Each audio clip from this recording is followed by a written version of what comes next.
ওই যে বলেছি যে খালেদা জিয়া ভয় নেই, রাজপথ ছাড়ি নাই, এই কথায় আমি বিশ্বাসী নই, এই কথা আমি মানি না। রাজপথে আমি কেন অনেককেই বলবো, আমার নেতাদেরও বলবো যে রাজপথে থাকার কথা থাকে নাই, রাজপথ ছাড়ি নাই বলে ভুল হবে, রাজপথ ছাড়ি নাই বলে ভুল হবে। এই স্লোগানগুলি দয়া করে আর দেবে না।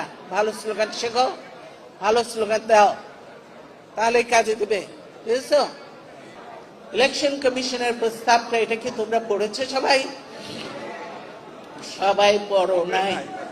এটা বই আকারে করা হয়েছে, কিন্তু তোমরা পড়ো নাই। তাহলে তোমরা কিসের ছাত্র? কেন ছাত্র? তোমরা কেন ছাত্র দল করবে, বা তোমরা যুবদলই বা কেন করবে? যারা এই বস্তি থেকে দিয়ে বস্তির ছেলে পেলে এনে দল করতে যাবে না। সংখ্যা আমি দেখতে চাই না, আমি দেখতে চাই ভালো ভালো মেরিট দেখতে চাই। আমি সেখানে যে যোগ্য উপযুক্ত ছেলে পেলে আছে কিনা, আমি সেটাই বলেছি।